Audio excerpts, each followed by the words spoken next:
Dans le souci de renforcer la capacité de ces cadres et militants, les partis politiques Congrès des démocrates et progrès social, CDP Sensible, a organisé une session de formation durant 3 jours au siège du parti.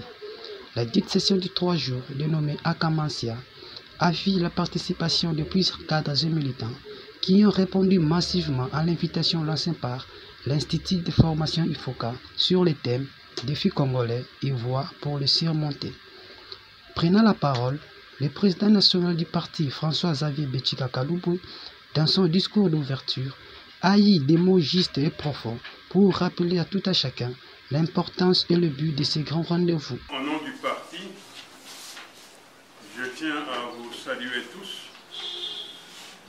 et à vous souhaiter la bienvenue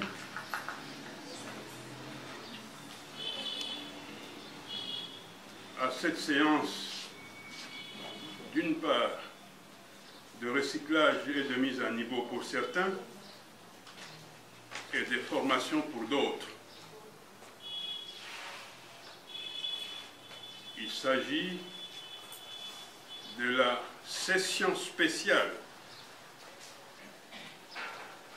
appelée session Akamansia.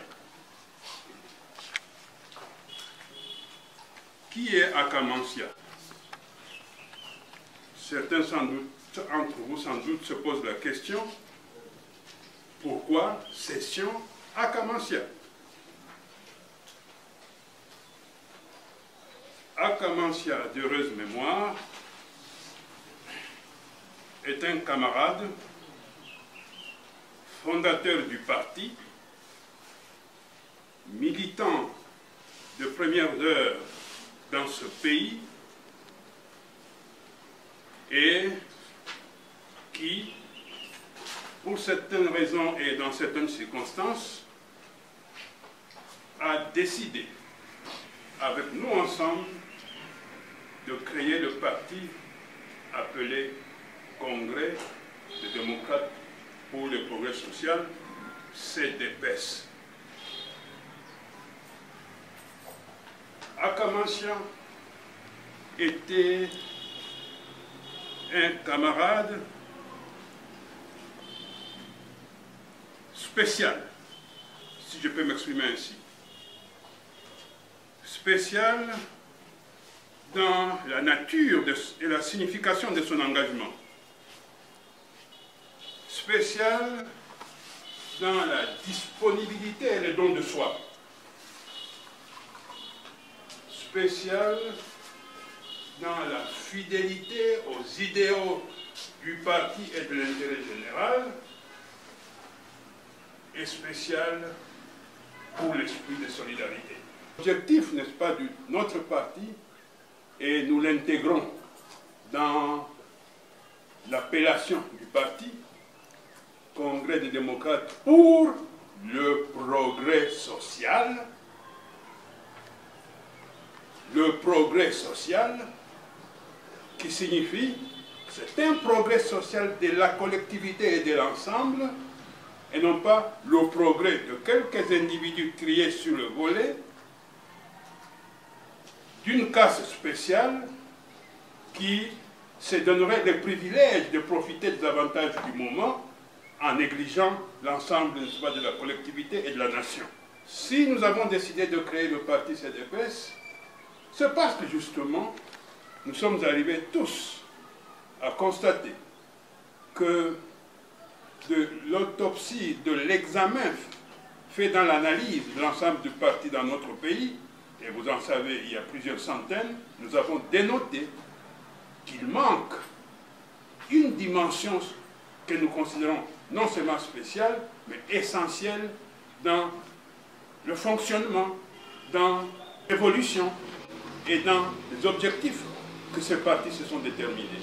Ensuite, il a invité les participants à bien suivre cette formation qui cadre avec la vision du parti. Nous vous convions donc à être très attentifs et à essayer non seulement de maintenir, mais d'intérioriser, n'est-ce pas, cela. Je vous dirais aussi que nous sommes dans un cadre de partisans. partisan du parti CDPS.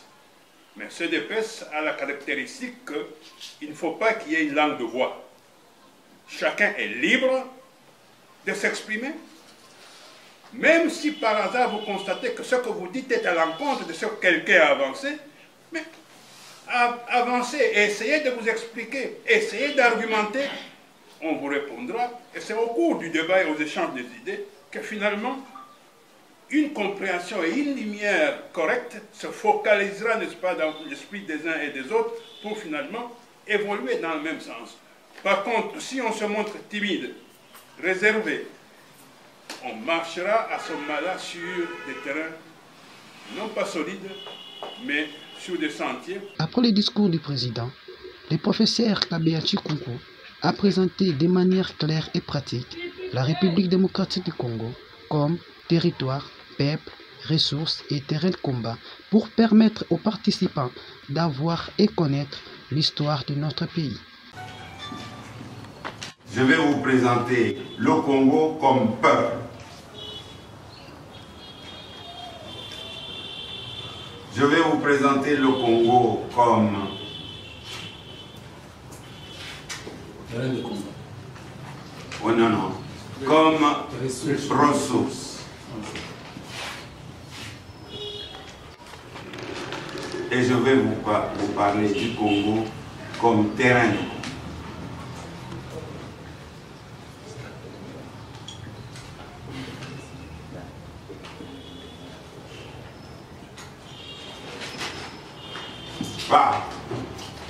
Le Congo, c'est un territoire.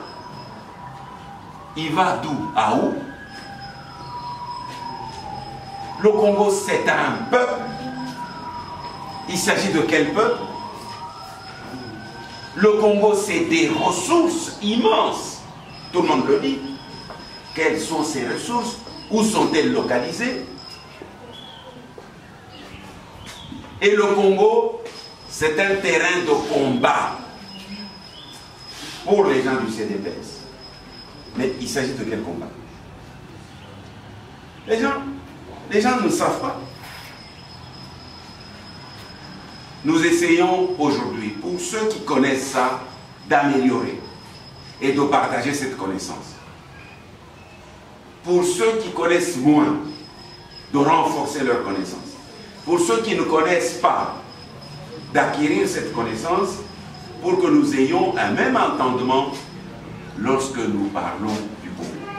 Ainsi, durant les séances de samedi 25 et 26 juin, plusieurs sujets ont été développés et débattus, à savoir la présentation générale du système économique du Congo, les questions de l'éducation nationale en RDC, la question de l'agriculture et alimentation, l'organisation générale du système de la défense du territoire congolais, exposé par le directeur du FOCA et Olivier Makolo, secrétaire national chargé de l'IDG, et le colonel Jacques Molowai.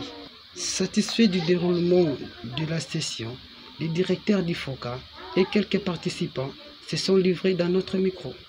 Il y a beaucoup d'efforts à prendre dans plusieurs domaines, mais moi je vais me contenter de proposer quelques pistes de solutions dans le domaine militaire. Je suis d'avis qu'il faudrait dans un premier temps déplacer le plus grand nombre possible de ces militaires-là qui sont à l'Est où ils sont restés très longtemps. Les déplacer, les envoyer dans des casernes de l'Ouest et prendre des militaires de l'Ouest et du Centre, les envoyer à l'Est et à des recrutements pour monter dans quelques années une nouvelle armée.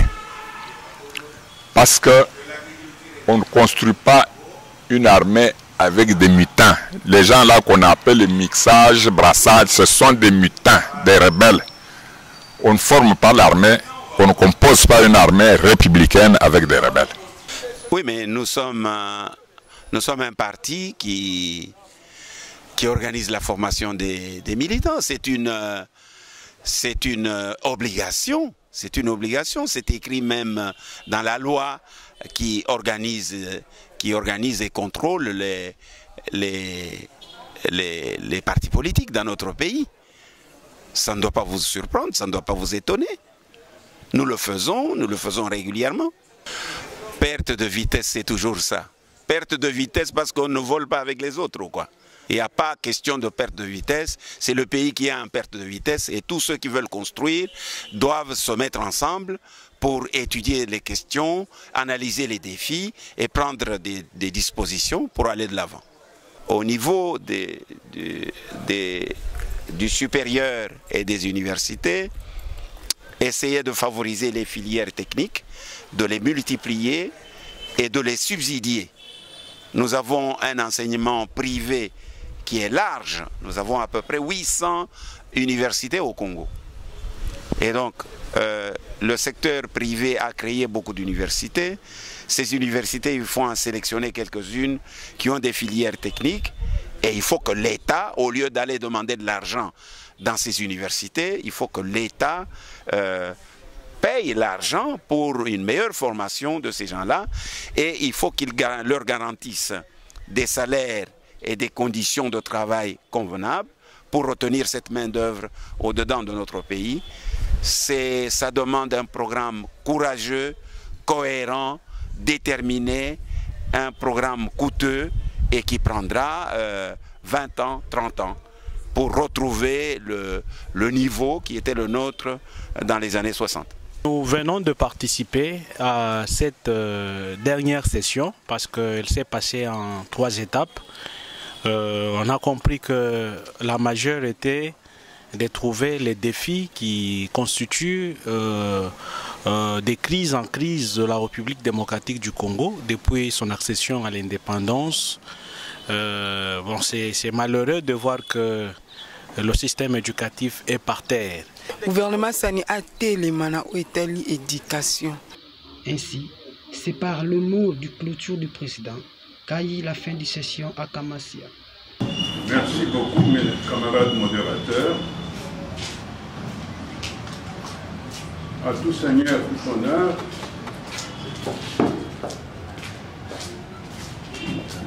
Je voudrais à cette occasion au prime abord remercier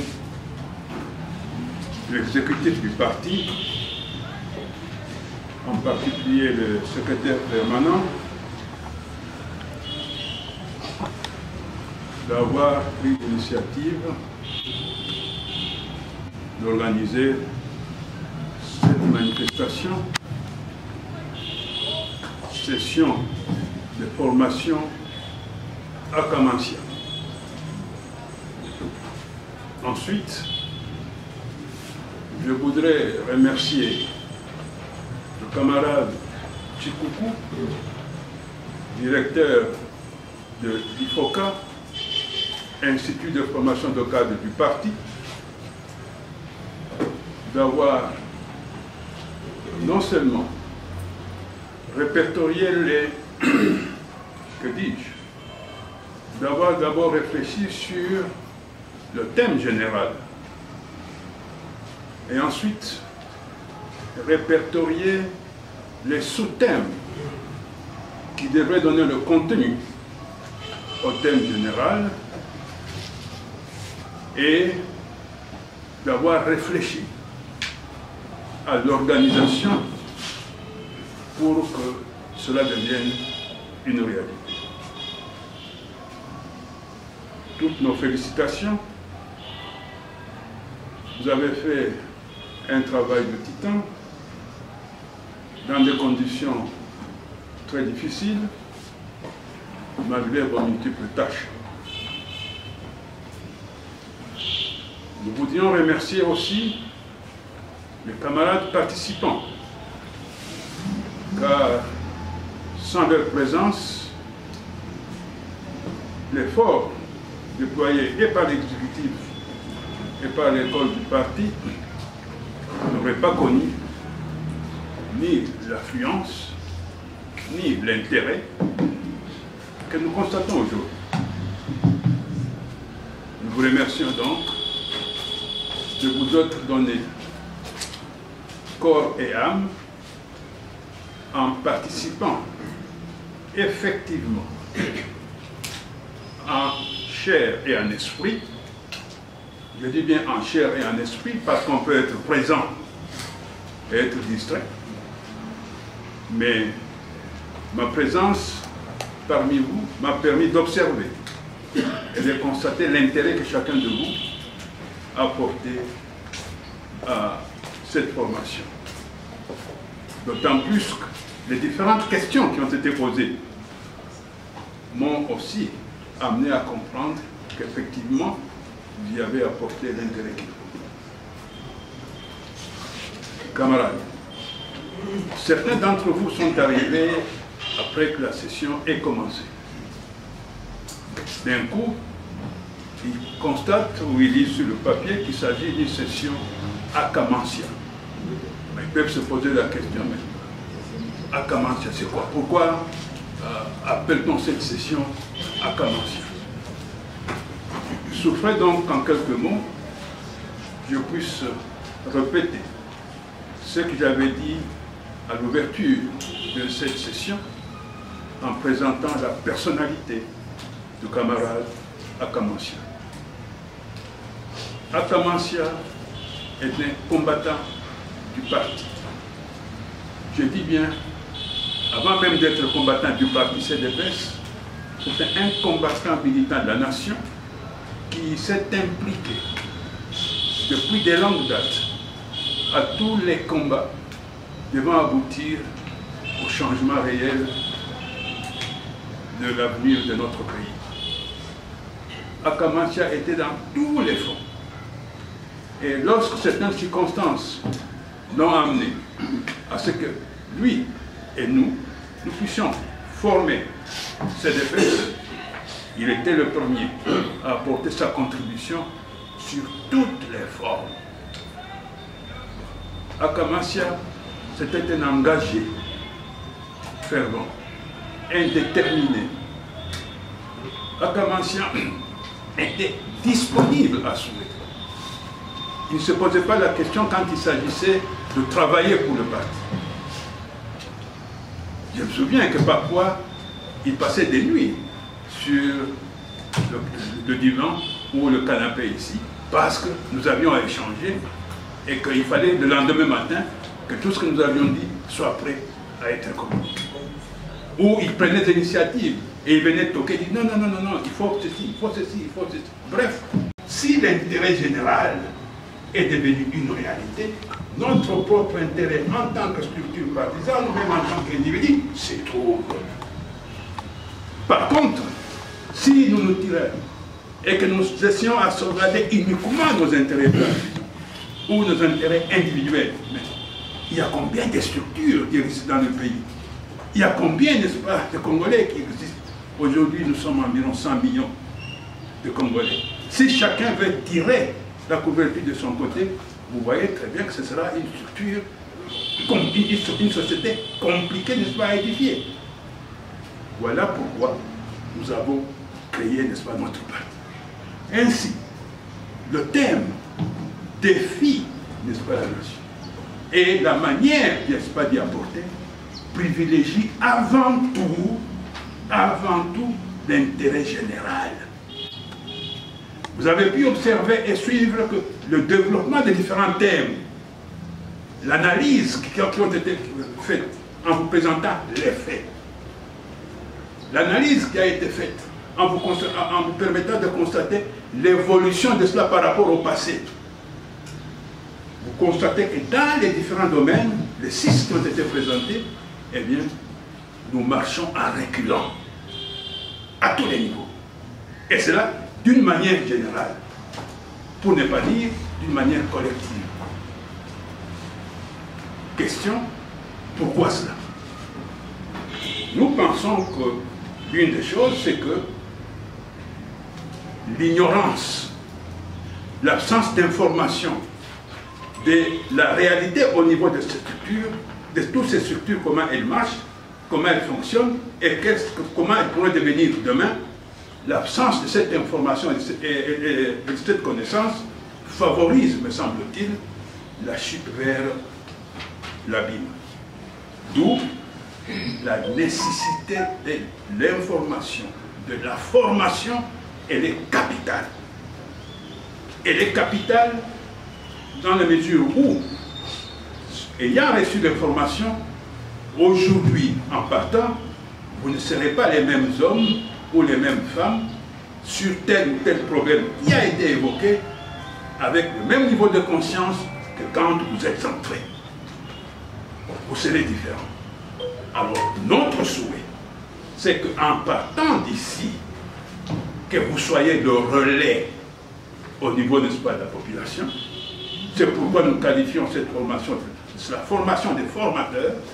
Nous vous considérons comme de relais au niveau de la nation et au niveau du peuple, au niveau de la communauté, pour que, se trouvant devant une situation comme celle-ci, ou évoquant un des thèmes comme celui-ci, ou apparenté, que vous ayez suffisamment d'éclairage pour expliquer à X ou Y comment la réalité se présente et quelles peuvent être éventuellement les voies de solution.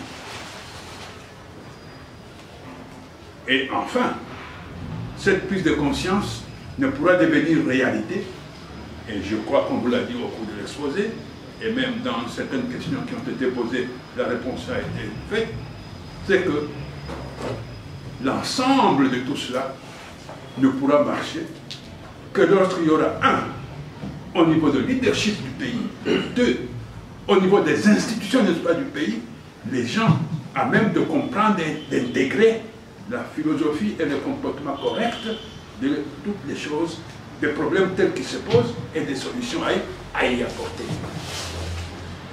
De cette manière, les attentes du peuple pourront trouver non seulement un écho favorable, parce qu'au sein des institutions, que ce soit au gouvernement, que ce soit au Parlement, ils trouveront des gens capables de comprendre et de relayer leur discours pour que cela devienne une réalité. Mais à la différence que, entre le discours et la réalité, il faut qu'il y ait des gens qui non seulement pensent, réfléchissent, mais se comportent et agissent conformément au discours qu'ils véhiculent. Voilà pourquoi nous pensons que vous, en tant que vous êtes là, comme vous êtes là, eh bien, vous aurez une autre nature d'homme, une autre nature de femme, qui serait différente de ce que nous constatons communément.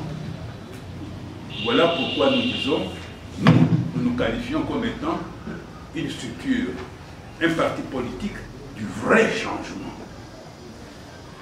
À la différence du changement du verbe, qui ne se traduit pas en comportement et encore moins en pratique. Nous osons espérer, et c'est là que je vais terminer, que nous prenons pratiquement nous faisons une sorte de contrat, une sorte d'alliance, pour que la fois prochaine, lors d'une autre formation, ou lorsqu'on se rencontrera dans une autre circonstance, mais évoquant les mêmes sujets, nous aurons tous une manière commune de voir les choses. Nous vous remercions infiniment pour votre attention, mais nous vous remercions davantage lorsque vous serez réellement dans les milieux partout où vous êtes, des vrais soldats du peuple. Je vous remercie.